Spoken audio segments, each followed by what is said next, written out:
as the king had given his sign that he's welcoming, that he's going to let her live, she took her life in her hands, Esther, by going into the king's palace inner chamber, where the law was instant death if you go without being summoned, unless the king extends his golden royal scepter in your direction. And we saw what I believe was just a fabulous reenactment of that in the movie One Night with the King. I played you that segment. And then she goes and he extends the royal scepter. Okay. So let's take up from where we left off. Vayehi bayom hashlishi, I remind you, this is happening on Pesach. According to one opinion, the fast was 13, 14, and 15. And this is happening on the 15th of Nisan, literally the night of the Seder. According to a second opinion, the fast, the 3-day fast, was 14, 15, and 16. It's happening the second day of Pesach, which then breaks into a different rabbinic disagreement. Those who say that they were celebrating in Iran or Persia, the 2 days, the second day of Yom Tov Shel Galiot, the second day, a 2-day Holy, which would have also been a Seder. And those who say that in Persia at that time, it only was a 1-day Pesach, holy day. So this was Chol HaMoed. Whichever of those three opinions you follow, we're in Pesach, and the day that Haman is picked for murdering all the Jews of Persia, the 13th of Adar, is still 11 months away.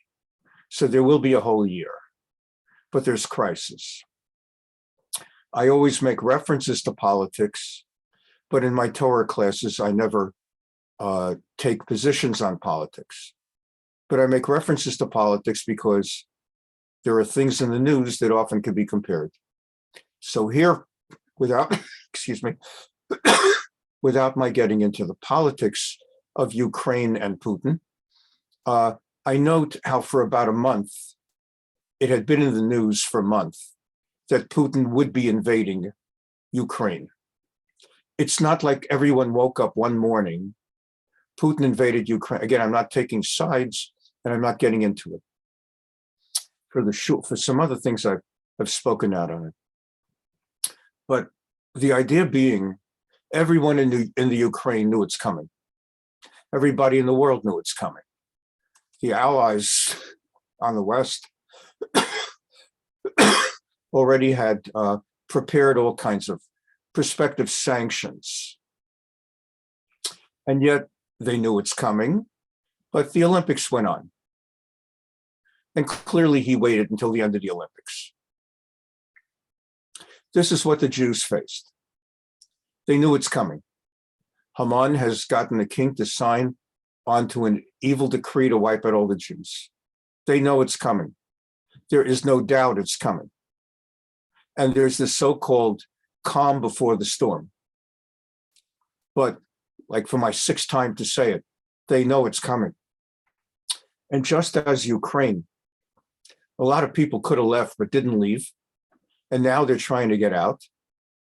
And this also happens in Florida when a hurricane comes, in Oklahoma when a tornado comes. Some people are so experienced with it, they get out in advance. And a lot of people like to wait till the last minute. And then after waiting till the last minute, they wait one more minute to be sure it's the absolute last minute. And then it's too late. So the Jews are in panic. 11 months from now, we're going to get killed. But really, there's nowhere to run. It's not like you're in Ukraine and the United States or Israel is saying, come here, we'll take you safely before he hits. Where are they going to run? He's got 127 provinces. They don't have airplanes, trains. So they're stuck. If they go on wagons, where are they going to go? Babylonia is under the Persian Empire pretty much.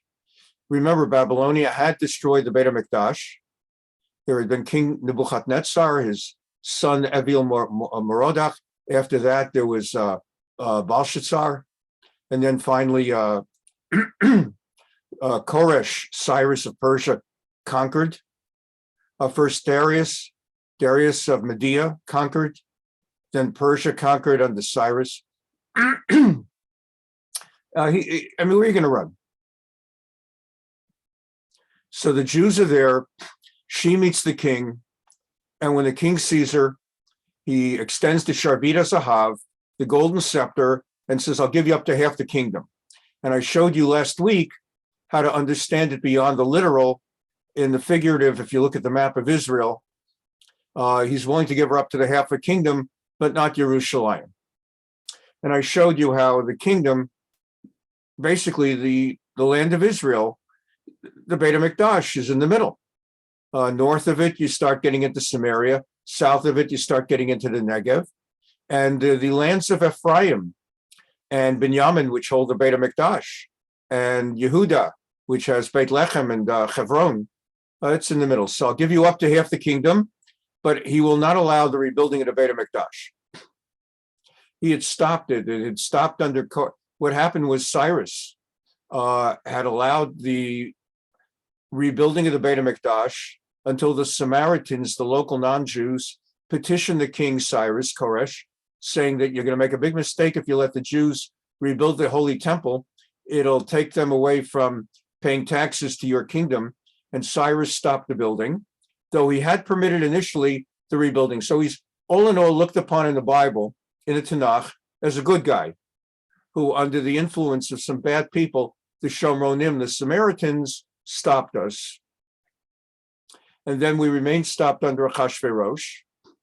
And it resumes under King Darius II, who will be the son, yet born, not yet born, of Achashverosh with Esther.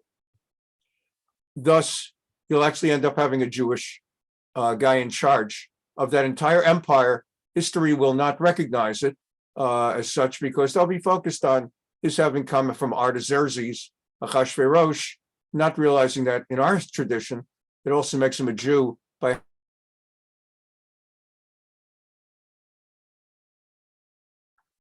Vatomer Esther im Elamelech tov, yavel Elamelech v'Haman hayom, ela mishteh asher asiti lo. So she invites him together with Haman, and we talked finally about that last class.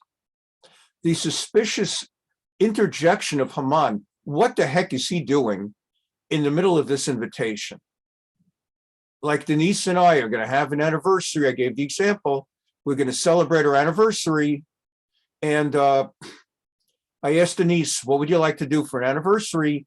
And she says to me, I'd like to go to Pat's for dinner. Or I'd like to go to Shiloh. I said, great, I'll get the 2 tickets. She says, actually, I was hoping we could get 3 for you and me and Haman.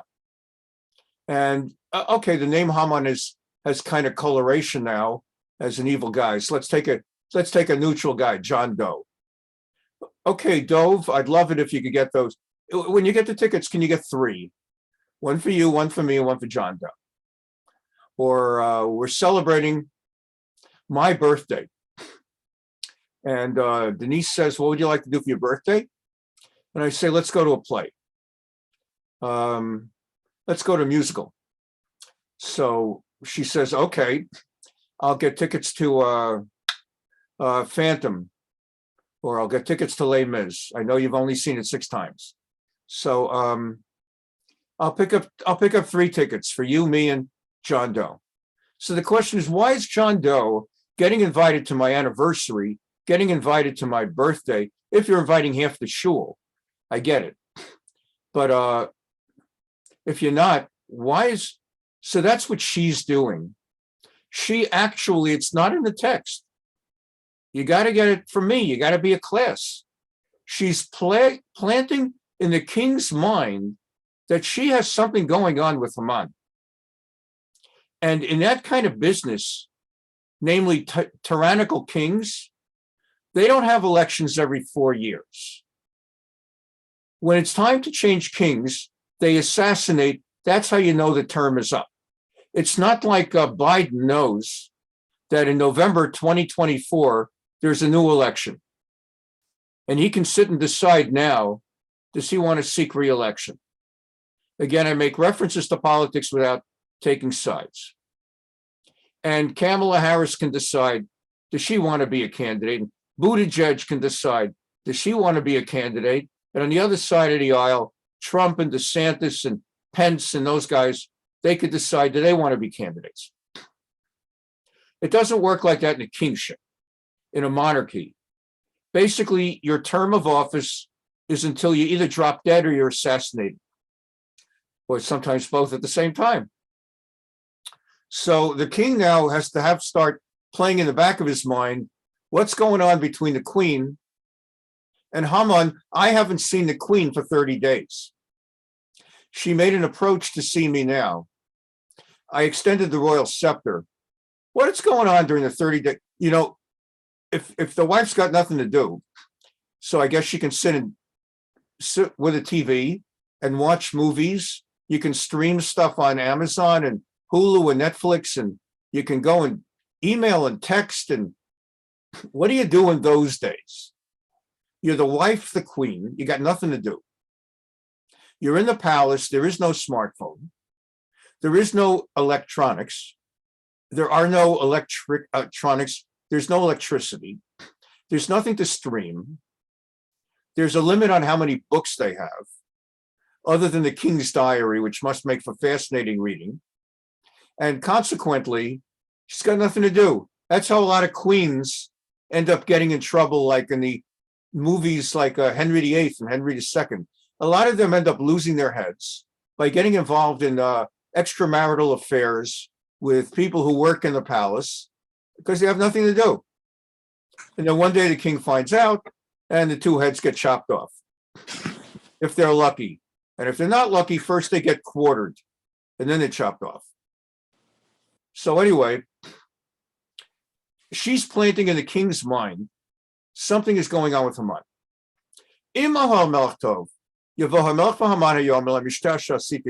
I'm making a drinking party. Mishteh in Hebrew means party. It could be a birthday party, which is marked by birthday cake and a lot of 4-year-olds or 9-year-olds throwing ketchup, spraying ketchup at each other and on the walls. It could be an elegant dinner, like in Downton Abbey or the old upstairs, downstairs. It could be a drinking party, like often happens with Goyim. I remember, I'd never really spent time with Goyim. I'd spent time with non-Jews, that is. I'm saying Goyim just in general, non-Jews. I grew up in a Jewish community in Brooklyn, New York, East 57th Street, between Forster and Farragut. My parents moved there from Kings Highway and East 45th Street and Avenue J. So I grew up in an area that's known roughly as Flatlands, somewhere between Flatbush and Canarsie. Most of the Jews were non-observant, but very ethnically Jewish. Our congressman at one point was Chuck Schumer, and it's going to take a lot for me not to talk politics. Anyway, but that's the idea. That district later was represented by Anthony Weiner. It's going to take even more not to talk about politics. So anyway, it's a very ethnically Jewish community, but they were mostly non-Jewish. We had a nice shul, Glenwood Jewish Center with Rabbi Drillman, and later there was the mandatory breakaway shul. Every shul has to have a breakaway, and that was Young Israel of Redwood, which introduced me to Young Israel and actually planted initial seeds as to how we one day would have a Young Israel of Orange County. Never dreamt then as a 9-year-old boy that one day I'll be a Young Israel rabbi. Okay. Among Jews, when you have a party, it's Danish. Even though very few come from Denmark, a Jewish party is Danish and rugelach. And maybe if you have to have something to drink, you have coffee, hopefully with a lot of sugar. And if you use sugar substitute, the main value of sugar substitute is not to prevent getting diabetes or getting it worse, but the more sugar substitute you use, the more Danish you can have with your coffee. So anyway, that's a Jewish party. By Goyim, it's drinking.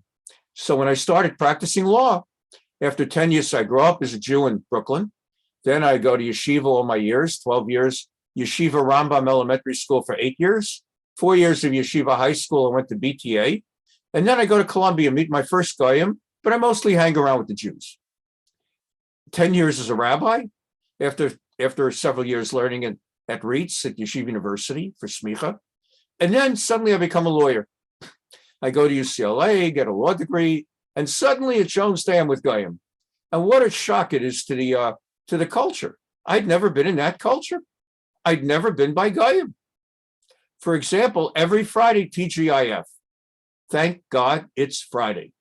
So by Jews, the ones I hung around, TGIF, Baruch Hashem, it's Shabbos. Spent the whole week waiting for Shabbos. Hayom Yom Rishon b'Shabbos Shavo Hayu Alvim Orim b'Veit HaMikdash. Hayom Yom Revi b'Shabbos Shavo Hayu Alvim b'Veit HaMikdash. Every day of the week, the morning davening ends with the psalm of the day. The Tehillah that would sing a particular psalm, a particular Tehillah in the Beit HaMikdash. Every day of the week, it was designated in the Gemara which Tehillah, which psalm is the Sunday psalm, the Monday psalm, Tuesday psalm, and the Levium, the Levites, would sing the psalm. The Levium were the choir. Kahanim would offer the sacrifices, the korbanot. They would be assisted by the Levium who would wash the hands and help them out, and also with the singers. And as you know, in the daily morning davening, it ends up each day, Hayom Yom, let's say Wednesday, Hayom Yom Revi b'Shabbat, Shavo Hayu Halvim B'Veit HaMikdash.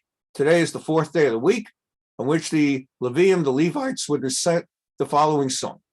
And the terminology with which each song begins is today is which day of the week on our count towards Shabbat. Today was Yom Rishon of Shabbat. It's the first day of the countdown. We're almost at Shabbat, just 6 more days to go. The entire week centers around Shabbat by the Goyim. At Jones Day, Revis and Pogue, all week they waited for Friday afternoon to go to the bar and get drunk, or to get just wheezy enough that they could drive home without getting ticketed, and then they could finish drinking. And if it was only Jones Day, but I later moved on to where Aiken, Gump, Strauss, Hauer, and Feld, and even though the names included Strauss and Feld, TGIF, and then later Baker and Hostetler, TGIF. And by the Goyim, it's like a big thing to drink. And when occasionally a non-Jewish associate at the law firm would invite me to their home, just to visit, whatever, with my wife, you come in, the first thing they say, can I make you a drink? Jews don't do that. Now, maybe your home they do, and I don't knock it. I'm not making fun. I'm not, no depredations here. But culturally, in most Jewish homes, you walk in, can I get you a cup of coffee? Would you like a piece of Danish? Would you like some rugelach? Can I offer you something to eat? Go to a Goyish home, first words out of their mouths, can I get you something to drink? And can I make you a drink? Like, can I get you something to drink? Great, I'll have a Diet Coke. Great, I'll have do you have any orange juice? No, can I make you a drink? You want orange juice? Would you like a screwdriver? We have vodka. We got some out of Ukraine just before they got invaded. Anyway, back to this. So, mishteh. Now, I'm not saying Jews don't drink, but it's actually an interesting thing that it's an out-of-the-way thing that we have a commandment to drink on Purim and Simchas Torah. What does that mean? If we drank every day, and if it was just commonplace that when a Jew comes in, they make me a drink, so it wouldn't be such a big thing that there's a drink when you're coming to into Purim. Part of the whole idea that marking Purim is you should drink extra so that you don't know the difference between Baruch Mordechai and Arur Haman, blessed is Mordechai and cursed is Haman, is that we're changing a cultural thing. Again, nothing wrong with it. You've been to my home, you know that I have a display of alcoholic beverages. You name it, I got it.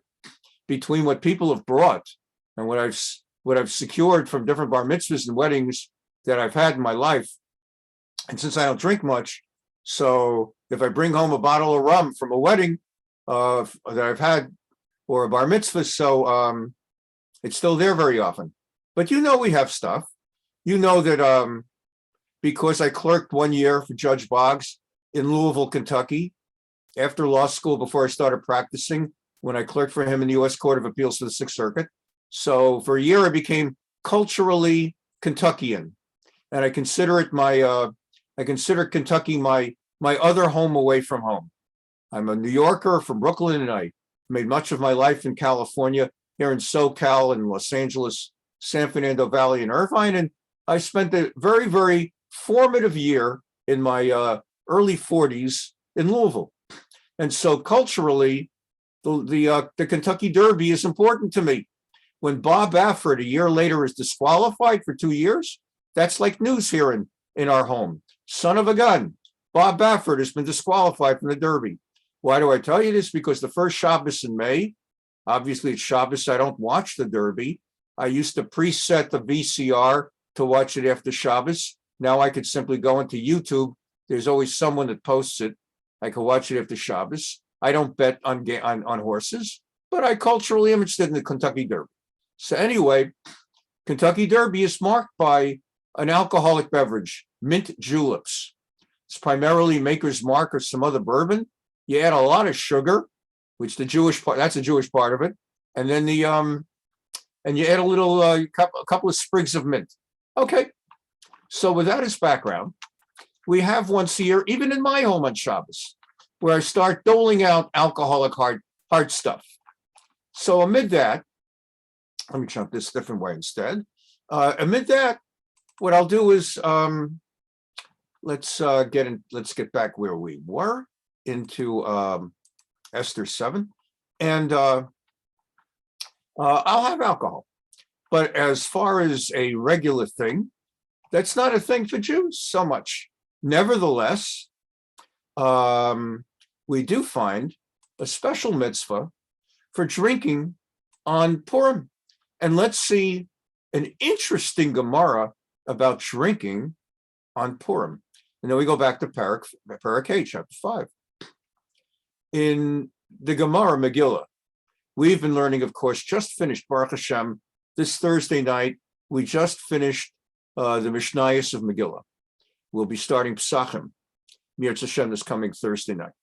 So in finishing the Mishnayos of Megillah, but we haven't been studying much the Gemara of Megillah. The Gemara, of course, takes the Mishnayos as a jumping off point, and then it goes deeper. Now, there's a lot of what's known as agadata, or storytelling, in the Gemara, as well as halacha, or law. Here I'm bringing to you a Gemara about drinking on Purim. So we know that it's a big mitzvah, that we have certain mitzvahs. First of all, we have the mitzvah of gifts. Let's take a look. Matanot le'evyonim. Tani Rabbi Yosef of Mishlach manot ish l're'ehu. Shtei manot le'ish echad. One of the mitzvahs of Purim is shalach manos. Mishloach manot, the word manot is plural. So you're supposed to send a plural amount of food gifts, that is at least 2. Ish l're'ehu does not say anashim l're'ehem, but ish l're'ehu. The minimum of the mitzvah is that you're supposed to give at least 1 shalach manos.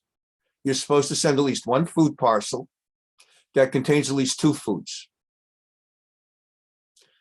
You can send more people, you could send more foods, but at the very least, shtei manot le'ish echad, 2 food items to at least 1 person.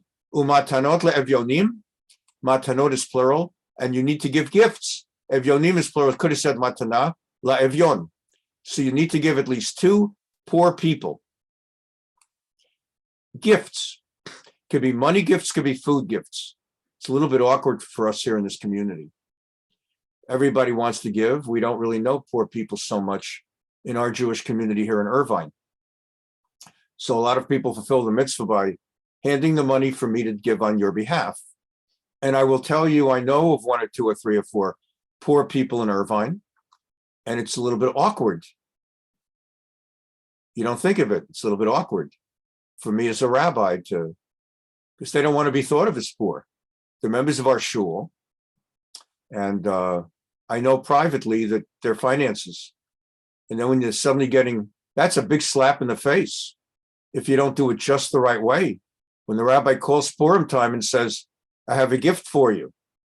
And if you know what's going on, you realize it's not because of my birthday or my anniversary. but the rabbi has designated me as the community pauper. So I have to know just how to do it. It's very tricky. How to give a gift in a way that the person does not feel they don't know that the reason I'm giving them this is that they're the one in need. They assume I'm able to do it in a way, they assume I'm giving to others because of their need. I'm giving to them as gift. Okay. Anyway, so we have already 2 big mitzvahs of Purim. And we know we're supposed to hear the public reading of the Megillah. Okay. And this Gemara is furthermore going to talk about an interesting story. All right. Abaye Baravin, Barabi Chanina Baravin, these 2 rabbis, it sounds like they were brothers. Abaye, the son of Avin, and Rabbi Chanina, the son of Avin, Machalfe Sudaihu Liadade. They would exchange with each other. So in other words, when we say you need to bring a shalach manis, you have to give a gift of food to somebody. You could also give to your brother, and he gives you a gift of brother. He gives you, so it doesn't have to be even outside the household. You can give to your brother or sister, and he or she can give to you. And in the modern online world, you even can donate to a shul where the shul accepts your gift money with the understanding that the shul then will translate your money, convert it into a food gift that it physically will give. In the end of the day, shalach manis must be 2 parcels of food. Matanos levyonim, matanot levyonim can be either food, money, whatever, just gifts. Here's a story. Amar Rabba. A person is obligated to become intoxicated. So that's the 3rd thing we were talking about this morning. She's inviting the king and Haman to a mishteh, a drinking party. I've given you the example of Jones Day and Aiken Gum and TGIF. Thank God it's Friday, where they just sit and they start getting smashed. So I've explained, among Jews, it's like not a thing where every day can I make you a drink. And where it's not a thing, we just get smashed on Friday. Yes, you could drink wine, and you could drink a whole bottle of wine because you're kiddush. You're supposed to have kiddush wine. And you can have whiskey. And Shabbos lunch for kiddush, you have whiskey. But still, you know what I mean. And if you don't, think of the Jackie Mason routines that we've played very often in the past. We would distinguish Jews from non-Jews. And how we would talk about in a Jewish home, if you turn on the lights in the middle of the night, 2 a.m., you walk in the kitchen to get something, 2 o'clock in the morning, you talk about Manhattan, you'd see roaches, and they're walking so slowly because they've had so much food to eat. Whereas if you're in a non-Jewish home, you'd say 2 in the morning, you turn on the light in the kitchen, they're going quickly, but they're going in circles because they're drunk, because all they've been able to find in the kitchen is whiskey. Okay. Anyway, so Rav says, a man is supposed to get drunk on Purim till he cannot distinguish the difference between cursed is Haman and blessed is Mordechai. So the rabbis debate this in great detail. Rambam in Mishnah Torah, halacha also comes out. He comes out, the Rambam says as follows. Every Hebrew letter we know, I've taught you, has a numerical value. The letter Aleph has the numerical value of 1. Do your math with me, not woke math, real math. Reish is 200. That's 201. Vav is 6. 201 and 6 is 207. Reish, still 200. 207 and 200 makes 407. Hope you're still with me. 407. Hey is the number 5. 407 and 5, 412. Mem is 40. 412 and 40, 452. Nun is 50.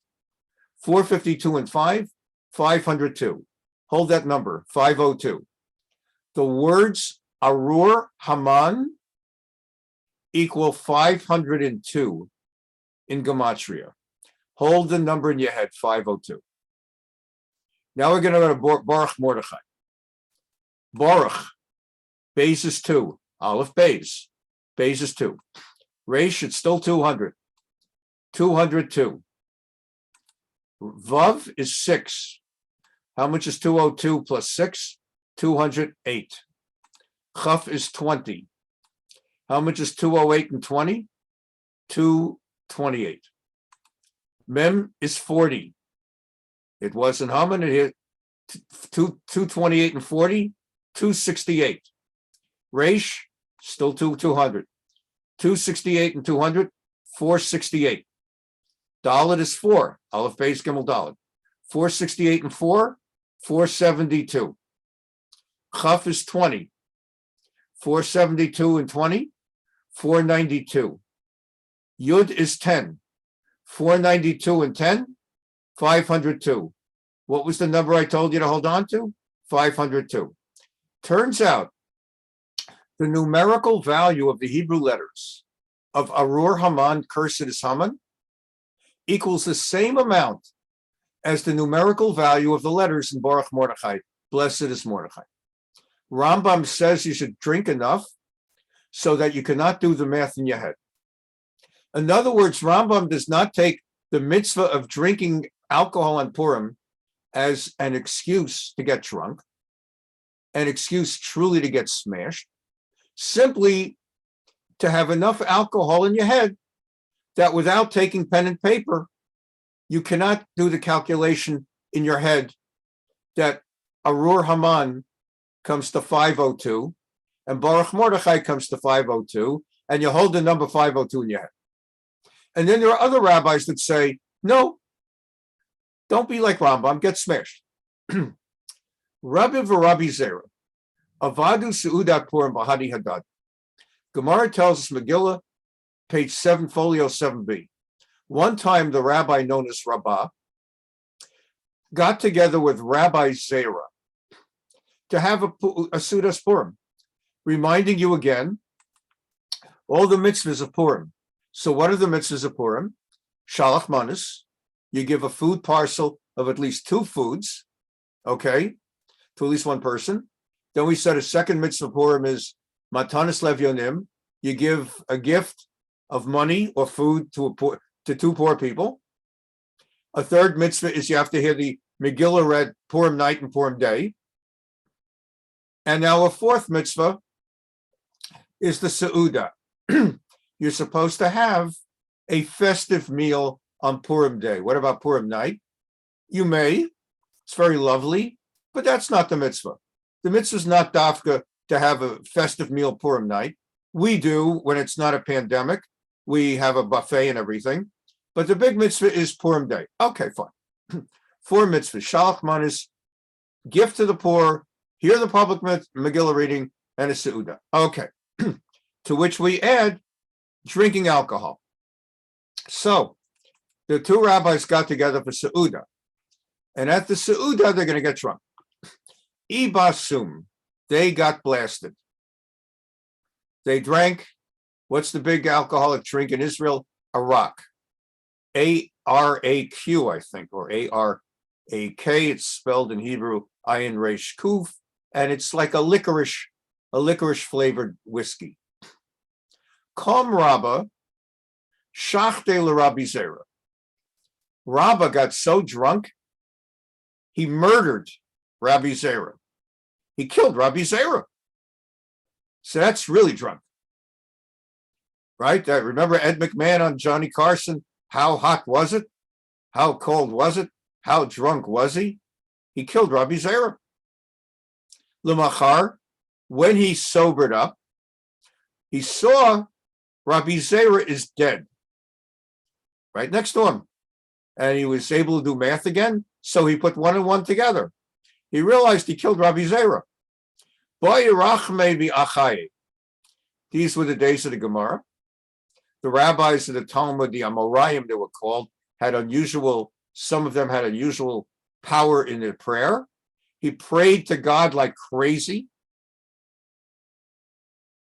And Rabbi Zera came back to life.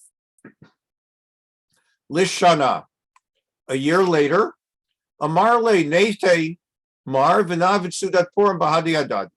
A year later, Rabba was with his good friend Rabbi Zera, who had forgiven him, killing him, and said, "Hey, come on over for Purim.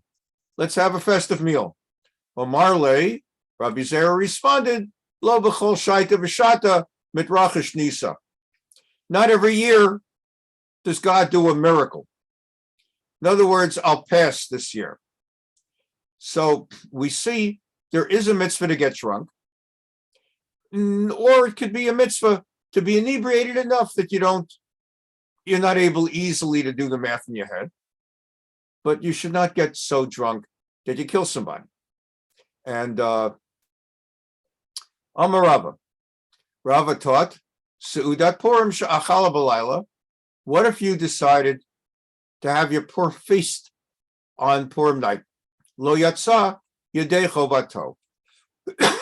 That does not fulfill the mitzvah. The mitzvah is in the day, which brings us back to where we're up to. Because Esther was inviting Achashverosh to come together with Haman at a daytime drinking party. El Hamishter Hayom. Hayom. Laila is night. I'm inviting you in the day. So think of it at like 3 p.m. afternoon. Vayomer HaMelech Maharuat Haman Lasota Devar Esther. The king said, "That's fabulous. We'll do it." He's bothered. The text does not tell us, but as I've taught you before, he tries to keep, the text keeps a lot of things more subtle and not explicit, and it's left for the rabbis to learn it, teach it, of every generation, as I'm doing. And it's in the Midrash, in the Gemara, and they had to keep certain things out of the text in order to get past the censorship of King Achashverosh, so that the Megillah could be distributed among the Jewish communities of the 127 provinces.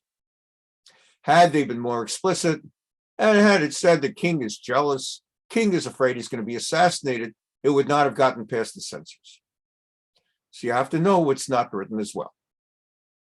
King said, "Let's do it." Vayavo HaMelech v'Haman el HaMishter asher asta Esther. The king and Haman come to the party. Vayomer HaMelech Esther b'Mishter Yayin ma she'elatech v'natan lach u'ma bakashatech at chatzi al malchut v'teyas. Again, at the party, he's happy and he says to the queen, "I'll give you up to half my kingdom. You could take it either the way I showed you in the map, that you could have up to half of it, of the land of Israel, but not Yerushalayim, or the more simple way to understand it, the way most of us understand it, you could have up to 49.9% of the kingdom, but I retain majority control. So I'm in charge, but I'll give you a lot of authority." Every so often a queen would have authority. Okay, the current Queen Elizabeth, it's a mixed bag. On the one hand, she's queen forever, and on the other hand, she doesn't run the place. The prime minister runs the place. It's her job to designate the winner of the election, the new prime minister, after he's put together a cabinet. She does some official stuff, and she's known as the head of state, whereas he's the head of government. Or if Margaret Thatcher, she. And then there was that other one for a brief amount of time. But the queen would not have authority. This queen has been given, "I'll give you 49% of my 127 provinces, but I retain authority." Vatan Esther B'Tamar, her response is, "Here's what I'll ask of you. She'elasi ubakashasi. She'elati ubakashati. My request is another party. I'd like to make another one just like this tomorrow, and I'd like you to come again tomorrow with more with Haman. By the way, where's the food? Are they such goyim? They only drink? They don't have any food at all? No Danish? No rugelach? No sponge cake? Well, what's going on is it's Pesach. She cannot eat chametz, so she cannot offer them food. Fortunately, culturally, they wouldn't be saying, "Where's the food?" But she's not offering cake. All right, you'll say, what about Pechter's brownies made with potato flour? They didn't do that in Persia. And there's no reason to be making cake with potato flour if you're not a Jew on Pesach. The only reason we eat some of that stuff, like the old Pechter's brownies for Pesach or macaroons, is suddenly for a week Jews are Mexicans eating macaroons. Where's that coming from? Because it's coconut-based rather than flour-based. So it's a pastry with sugar that's unhealthy and can increase your diabetes without violating chametz laws of Pesach. But that's also part of the insight. She's not offering cake because it's Pesach. And since it's the middle of Passover, she can't have that. But she can offer certain alcoholic beverages. Certain you can't. On Pesach, there are certain grain-based alcoholic beverages that are chametzim. You know when you set your home up for Pesach to sell the chametz to a non-Jew, you know you put away the alcohol. You cover it up. The whiskey and normally you end up with vodka. All roads lead to vodka. You end up with vodka, which is made primarily from potatoes, and then some other kinds of alcohol that are derived, let's say, from other things that ferment like grapes versus out and out grain alcohol. Tequila becomes very busy on Pesach as well. Every year I'm asked for, Rabbi, what are the permitted whiskeys on Pesach? And they tend to be certain tequilas and certain vodkas. And so it goes. She offered that to them. And if the king likes me, loves me, finds favor in me, and if the king is so inclined to do what I would ask, and the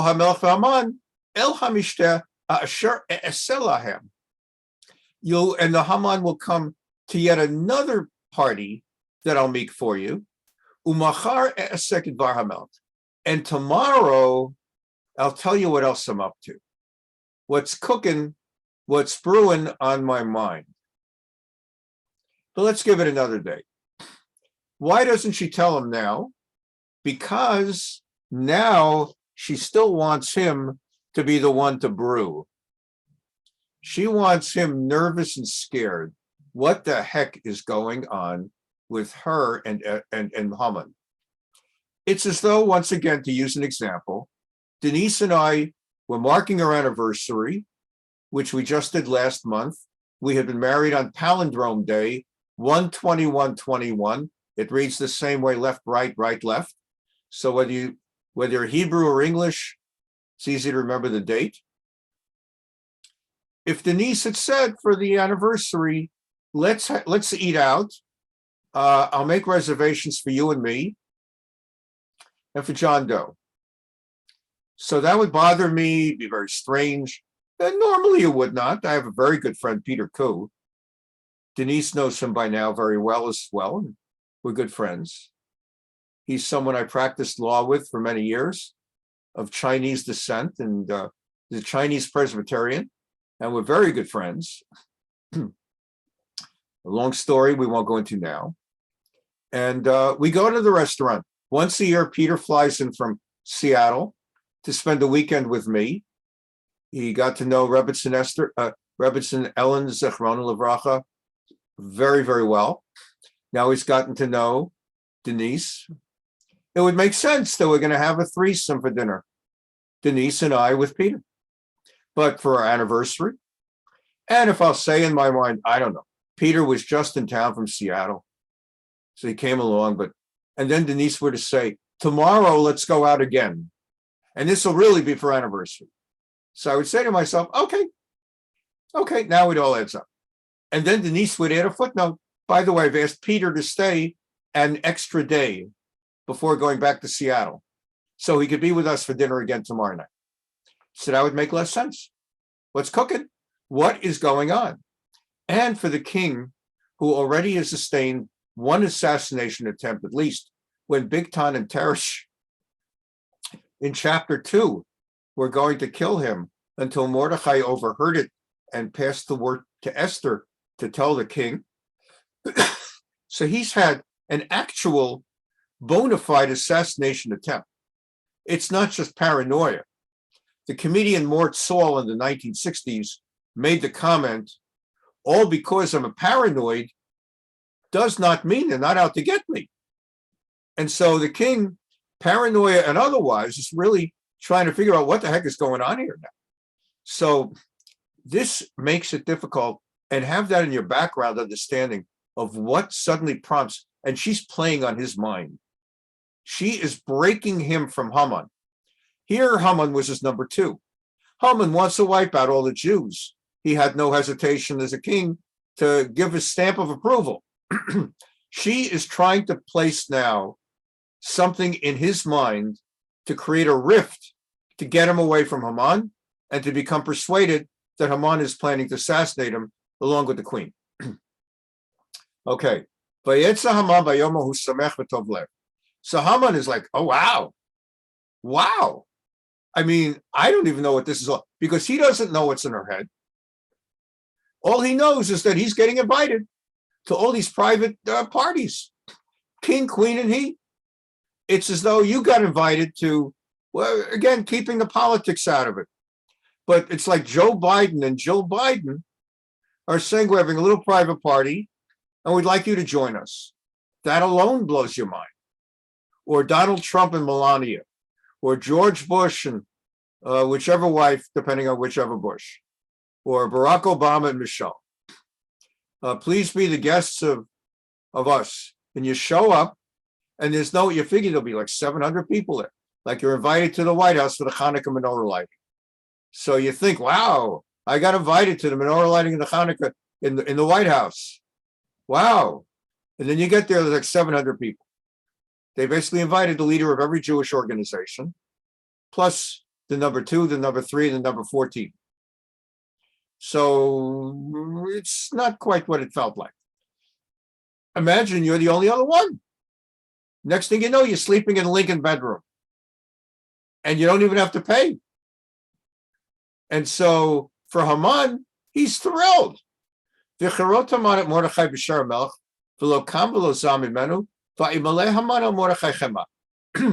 Nevertheless, as his mind is just dancing with frolic, here he leaves the palace, goes out the gates.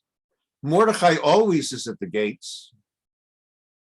He sees Mordechai, who not now he's not at the gates because he's wearing sackcloth. And while wearing sackcloth, you're not allowed to sit at the gates. But he passes Mordechai on the freeway, the highway, the main thoroughfare. And Haman hates him.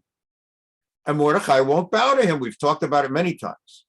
Mordechai, the descendant of the tribe of Benjamin, Binyamin, Ish Yemini, Ben Kish Ish Yemini.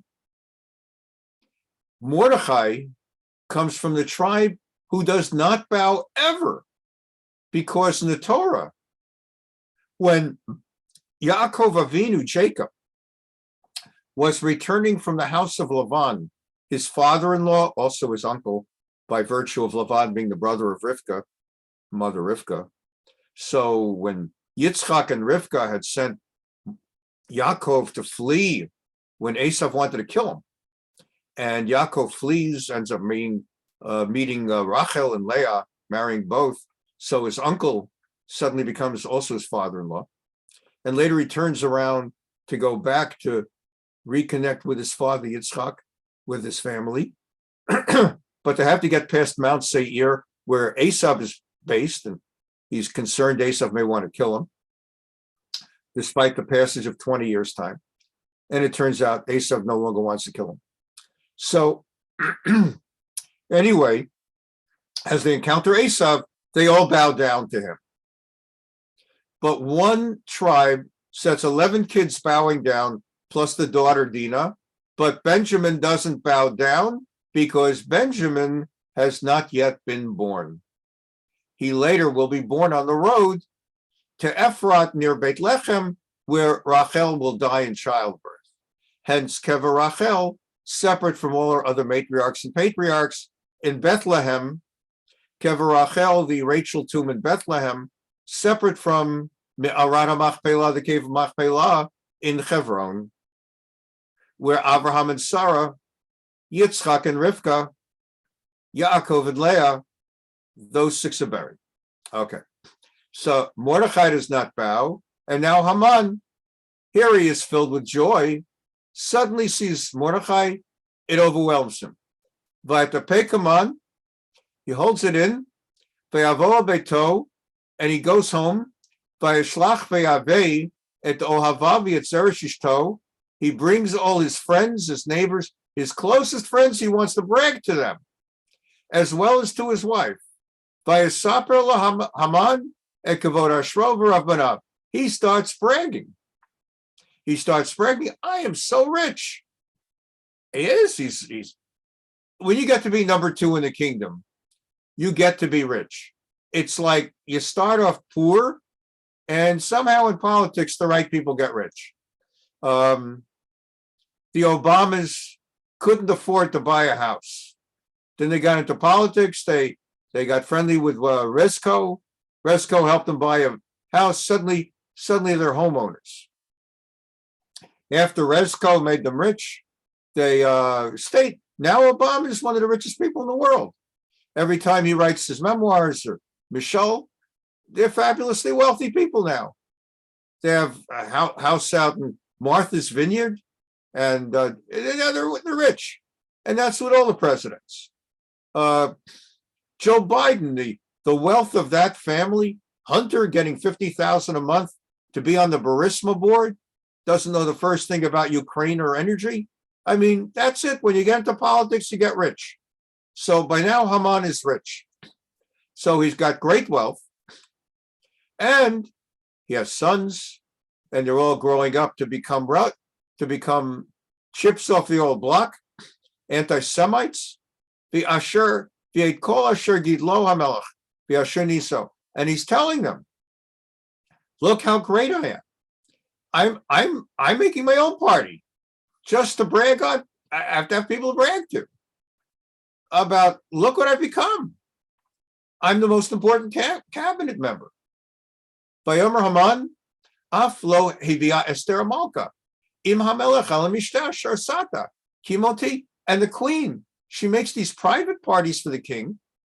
She invites no one but the king, except for me. Again, he doesn't know what she's up to.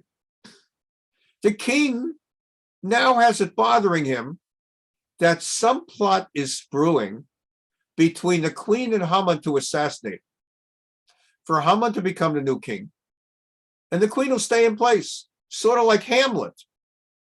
You know, Hamlet, the queen conspires with, I believe, the brother to kill the king. And when the king will be killed, the king's brother will become the new king, and the queen is going to marry the brother.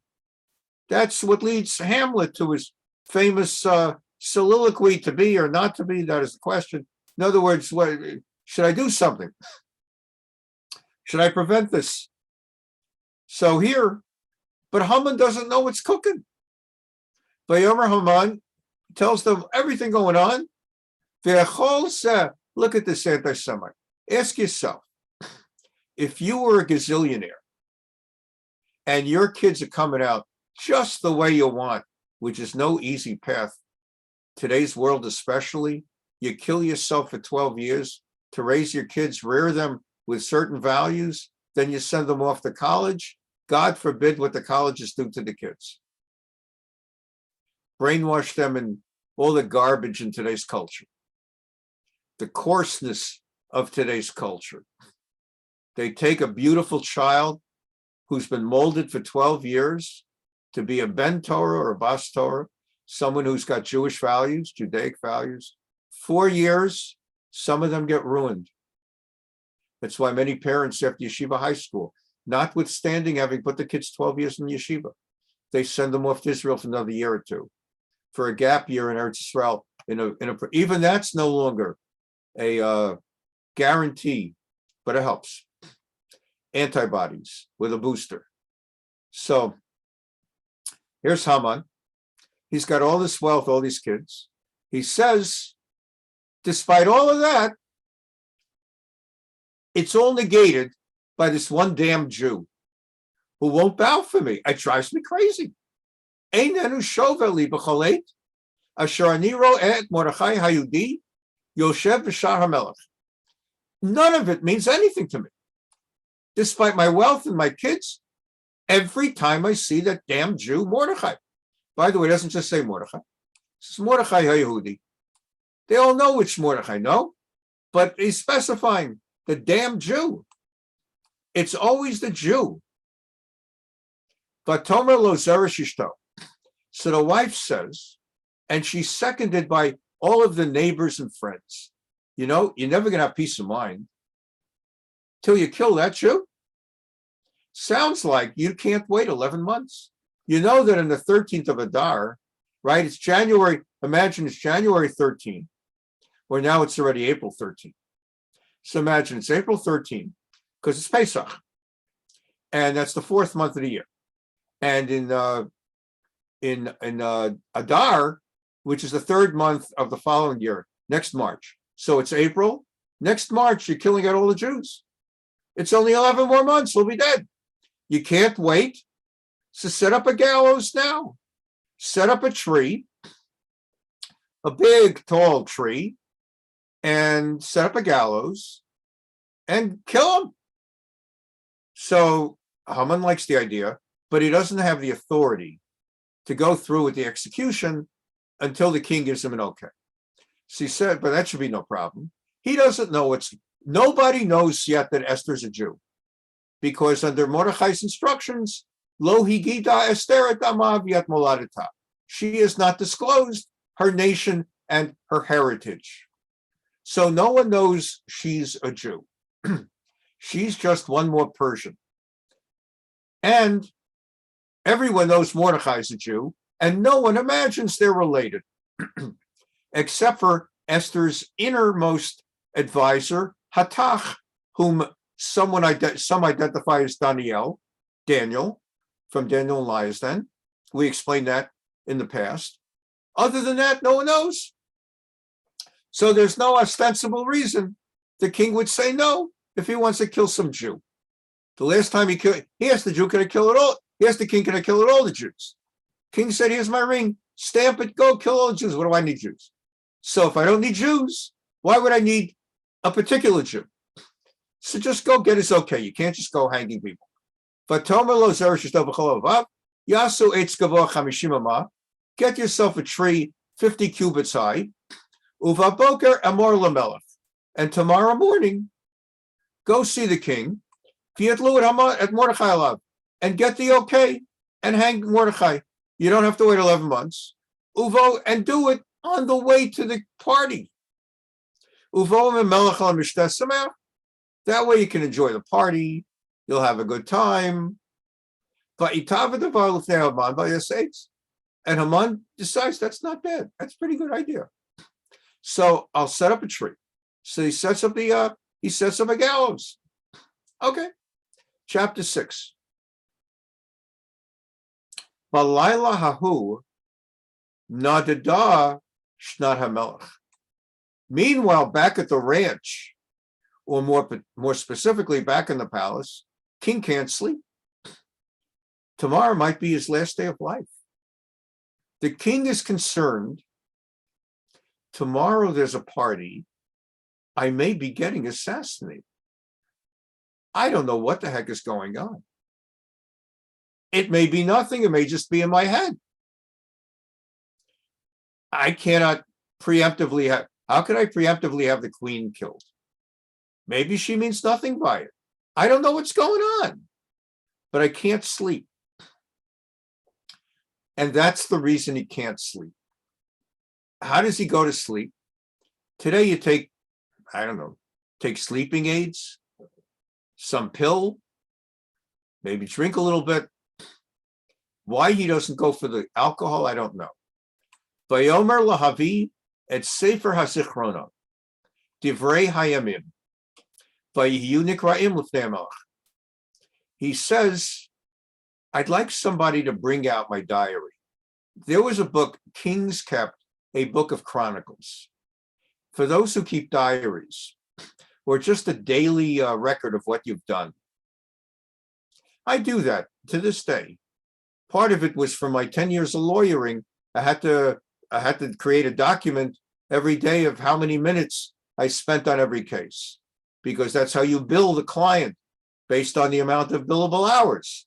So they train you to keep a written running record daily of how many in 6-minute intervals, because you're billing by 0.1 hours.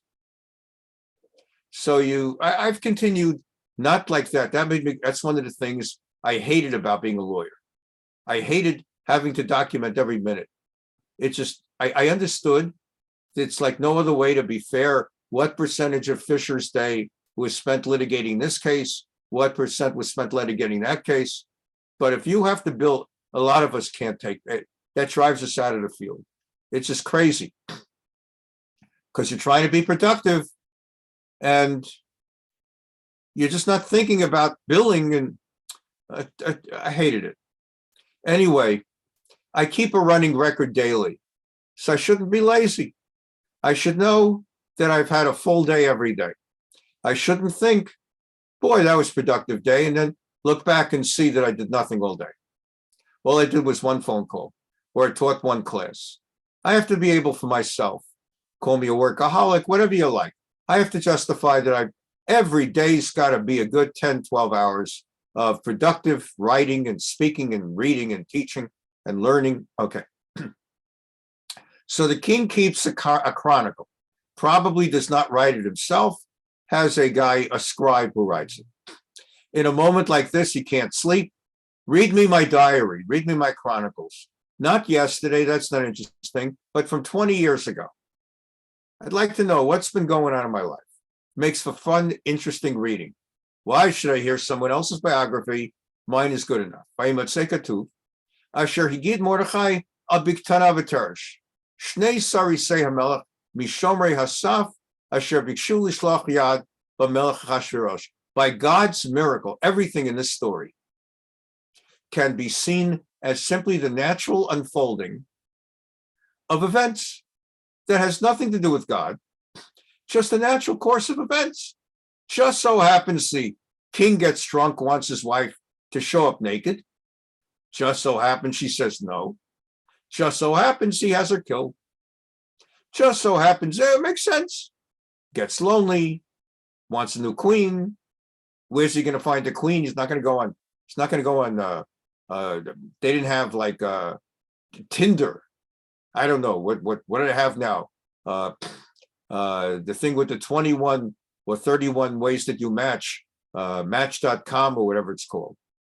In those days, so you had a beauty contest. All right. Just so happens Esther was the most beautiful. All of this can be seen as not God, but natural unfolding of events. Just so happens the queen comes by, he waves the royal scepter, parties. So this all could be seen as happenstance. And it just so happens you can't sleep. And they just so happen to turn to that page. You open a book, whatever you turn to, you turn to. Or this all could be seen as the hand of God. That HaKadosh Baruch Hu, the Holy One, blessed is He, arranged for history to unfold, that of all the stupid ideas a drunk king would come up with, it would be to instruct and command his wife to show up naked. God knew that the woman would say no, would be arrogant and obnoxious responsively, because she's a descendant of King Nebuchadnezzar, and he's a stable boy, and she stuffed it in his face. And he is drunk, so his advisors say to have her killed. Has the beauty contest. Of all the women in the kingdom, he picks Esther, and God directs things that direction. And this is all the hand of God. And the opening of the book, the diary to this story, is a critical minor piece of the story. Just so happens, but critical. Because as he's getting read from his chronicles about the attempted assassination by Bigtan and Teresh, So what's it reminding him? It reminds him, number one, in the back of his mind, it reminds him there are assassins and they've tried it before, but there's more. You remember from chapter 2, by Amimahem, in those days, Mordechai Yoshev B'Shar Melech, while Mordechai was sitting at the king's gate, Katsaf Biktan V'Teresh, Shnei Sarisei Haman, Amelech, Mishomer Yosef. They plotted Biktan and Teresh.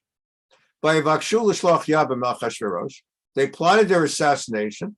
By Vadavar Davar LeMordechai. Mordechai is a member of the Men of the Great Assembly on Sheikh Knesset Gdolah, knew 70 languages, including the language they were speaking, understood their plot.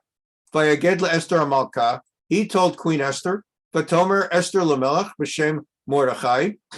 Esther transmitted the information to the king and cited Mordechai the Jew as a source. By Vukasha Davar V'Matzei, there was an investigation, and they confirmed it, and they hanged Biktan and Teresh, Vayikatev Besefer Divrei Hayamim, and it was recorded in the book of Chronicles. That's it. We didn't pay as much attention at the time, but it was being recorded in the book, so that now when they call for the Sefer HaZichronot, the book of Chronicles, it's in the book. It reminds him, and it gets him to thinking, did we ever manifest gratitude to Mordechai the Jew for saving my life? Or am I a stinker who did not even show the most common courtesy to the guy that saved my life? Because if I'm the kind of guy who has people out there saving my life whom I never thanked, it may be that one of them wants to kill me as well. Have we ever done anything special for Mordechai for saving my life?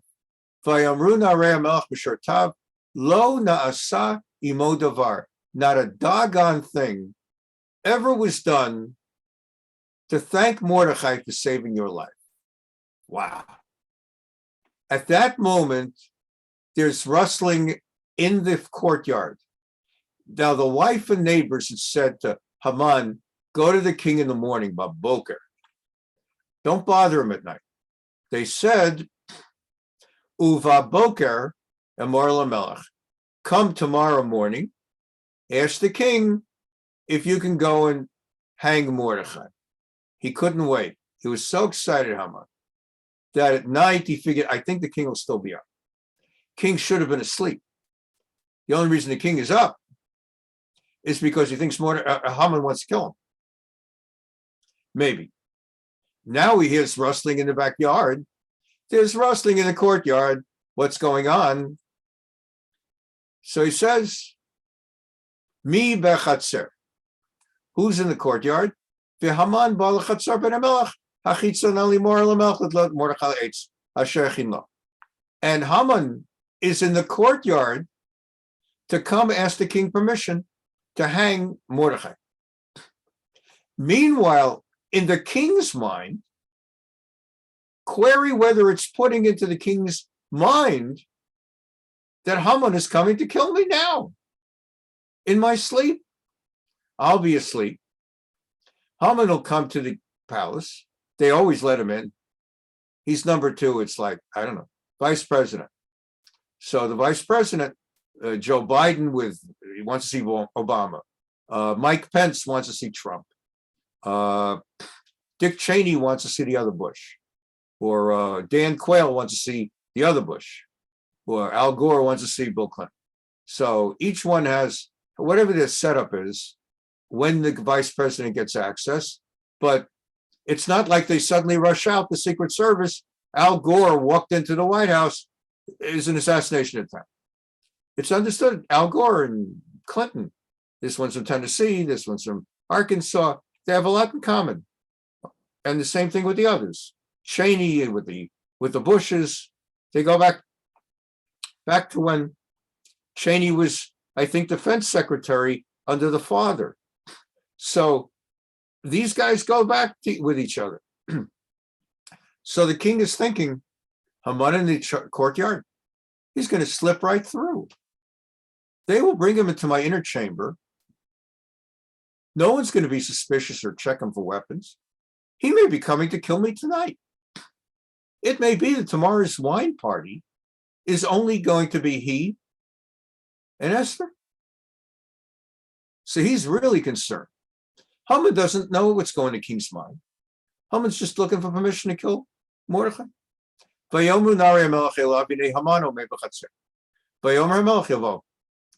say Haman is in the courtyard. So king says, well, I'm awake. Okay, bring him in. In comes Haman. So again, different things in each one's mind. Think of Fiddler on the Roof when Tevye gets together with Laser Wolf the Butcher at the bar. You're going to have a drink. So in Laser Wolf's mind, the butcher, he's having Tevye join him for a drink, wants to ask for permission to marry the daughter Tzeitel. In Tevye's mind, he's been invited for a drink because the butcher wants to buy his cow. And for a while, they have a conversation at the tavern where Tevye's talking about a cow to sell, and Laser Wolf is talking about Tzeitel to marry. And they're talking about how she'll give milk.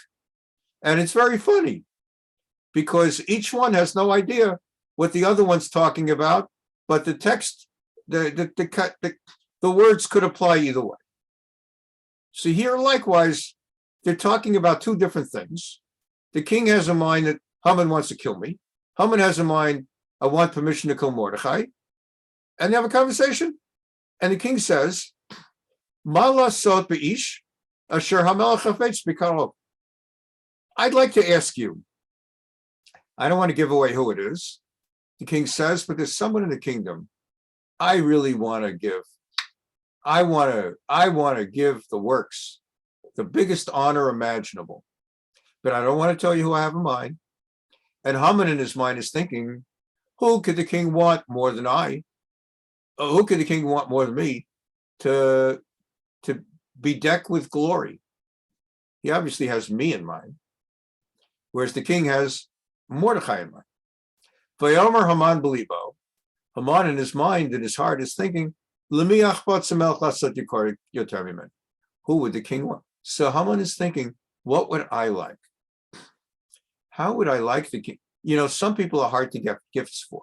I'm like that. I don't need birthday gifts, anniversary gifts. I have everything I could ask for. Baruch Hashem, I thank God every day. So some people are very hard to buy gifts for. Haman is thinking, what would I like as a gift? You know what I'd like? I'd love to be publicly dressed in the king's garments. I'd like to be wearing the king's royal robes, on the king's horse, with the king's crown. I'd like that. I have everything else. Wealth, I have. Children, I have. Did they come out like me? Pieces, apples right near the tree, Amalekites through and through. I have everything I want. I have just the right number of friends. That's the only thing I'm lacking. And I like to show off. I invited my neighbors to hear just how rich I am, my sons, my wealth. I'm invited to the king's palace. The only thing left for me is to wear the royal robes, the entire royal getup, on the royal horse, in front of the whole kingdom. Now that would be cool. Someone whom the king likes that much, they will dress him. They should dress him in the garments, not just king-alike, but literally garments that the king has worn. People will recognize. I remember seeing the king dressed that. Visus, and the royal horse. You may think the horse, that the king has a stable with horses. There's such a thing as having your horse. General Robert E. Lee, famous. He was famous. His horse was famous. You go to Gettysburg, there's a monument of Lee on his horse. Very famous, that horse. You go to Stone Mountain, Georgia. It's that, a lot of people don't know this. Just as we have Mount Rushmore in South Dakota with the famous four, George Washington, Thomas Jefferson, Abraham Lincoln, and Teddy Roosevelt, there's a similar carving on a mountain in Georgia, outside Atlanta, Stone Mountain. And it has Jefferson Davis, the first president of the Confederacy, and Stonewall Jackson, the greatest of all generals of the Confederacy, and Robert E. Lee, the commander-in-chief of the armies of Northern Virginia. And it's the three of them: Jefferson Davis, Robert E. Lee, and Stonewall Jackson. And the horse, he's on the horse. So Haman is saying, that's what you give for the one in the kingdom you most wish to honor, clothing that the king himself has worn publicly, plus the horse. B'naton halavush v'hasus al yarish misarei hamelech apartmim. And the guy whom you're going to have honored by dressing him that way will be dressed by one of the most powerful of all the king's associates, all the king's cabinet. So, again, I don't know whether you've ever watched Downton Abbey, because I come from a different world. I don't come from Downton Abbey. I come from Brooklyn. But in Downton Abbey, you see how the royals live. Likewise, the old upstairs, downstairs. And people get dressed. You get dressed. There's like a big sub-story in the early years of the show Downton Abbey, where this guy, Matthew, who is prospectively going to marry one of the daughters of the Granthams, or whatever the name is. So you got Lord Grantham and his wife, Lady Grantham, who turns out to be Jewish. Turns out she's the daughter of a Jewish woman in America, played by Shirley MacLaine. So there's always a Jew in every story. Anyway, the Earl of Grantham, Lord Grantham, and Lady Grantham. So Lord Grantham has this guy who dresses him every morning, and Lady Grantham has a lady who dresses. They never dress themselves. And then there's a fellow named Matthew, who's a commoner, or so we think.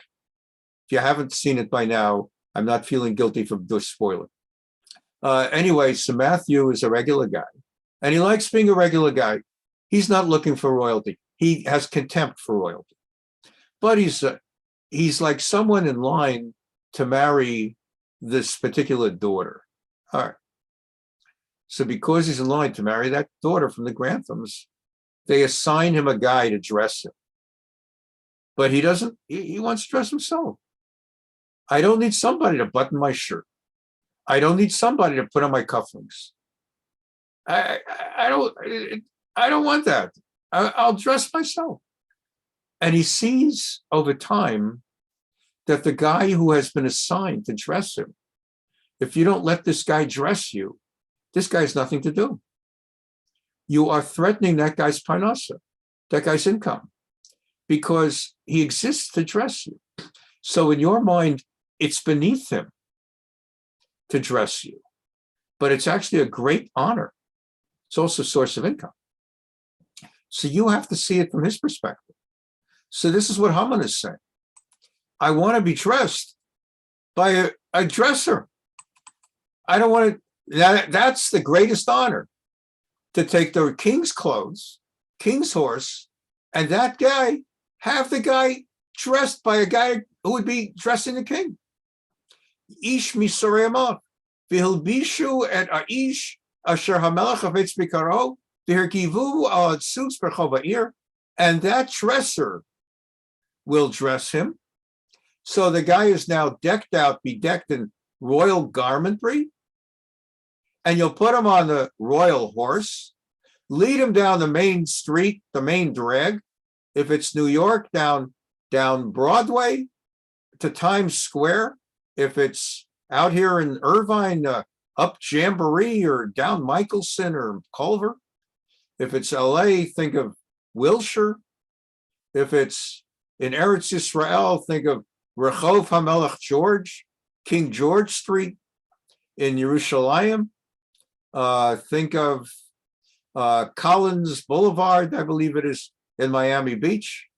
I think that covers all of our class today. I don't know Richmond, Staten Island as well yet. And you'll take them down the center street to Kar Ulafanav and let everybody come out on the balconies and see what's going on and have a crier, C-R-I-E-R, the town crier. You'd have a guy with a booming voice who would yell out, because in those days they didn't have speakers and electronic devices. Kacha yeyaseh ish, asher hamelech hafetz bikaro. Thus is done for the man whom the king wishes to honor. So everybody should know. The king realizes what's going on here. The king realizes Haman is thinking in his mind, he's the one who's going to get the honors. And it only reinforces in the king's mind that Haman has designs on the throne. So the natural course of events, the story's natural course of events, that Haman is asked how do you honor somebody? He shares the way he'd like to be honored. And that's the story. Or we see the hand of God. The hand of God reinforcing that instead of Haman saying, I'd like 1,000 shares of Amazon or 1,000 shares of Apple or whatever in those days, I'd like a little island. You have 127 provinces. I'd like one of them. Instead, what he asks for is the royal garb and the royal horse, reinforcing in the king's mind, tomorrow he wants to assassinate me, or later today. He can't even wait to get in my clothes. He can't even wait to get on my horse. Vayomer hamelech laHaman, and the king says to Haman, Maher, rapidly, get going. Get the clothing you've described, get the horse you described, and do that exactly for the Jew Mordechai. Because that's the guy I have in mind. And I like it. Get my royal garments that I've worn, my royal horse. What was that thing you said? He should be dressed by my highest ranking guy. You dress him. Al tapel davar mikol asher dibarta. Vayikach Haman et alvush v'rasus v'albeshet Mordechai. Haman is absolutely crushed. Here he came to get permission to hang Mordechai. He put up a gallows to hang Mordechai. He just needs 2 letters. Okay. Instead, now he's assigned to place royal garments on Mordechai. Royal garments the king himself has worn. Put Mordechai on a horse and announce as though he were a time crier throughout the whole main drag, this is the honor that the king gives to the person he most honors in the kingdom. By Arkiveu Berchof Ha'ir, he took Mordechai and led him by horse.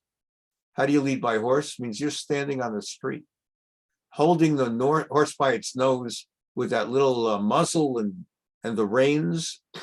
You always got to stand in front of a horse. I'll tell you that, you probably know it, but never stand behind a horse. Horse doesn't turn around. Horses don't have a rear view mirror, and it's the most dangerous place on earth.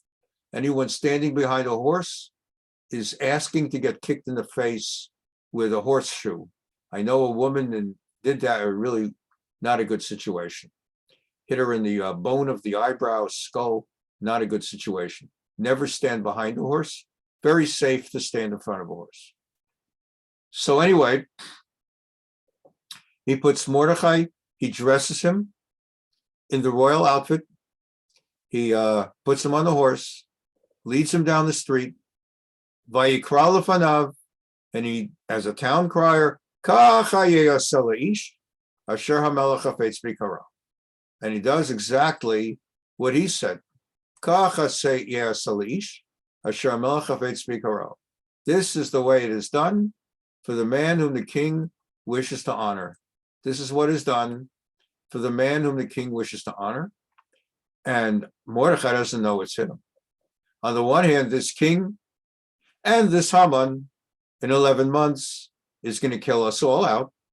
And on the other hand, look at this honor and be given. By Yashav Mordechai al Shar HaMelech. Mordechai, after the day, this extraordinary day, returns to fasting and sackcloth, and Haman nitchaf el beito avel v'chafli rosh. And Haman retires back to his house, broken, doesn't really know what to make of all this. He's in avel, he's in mourning.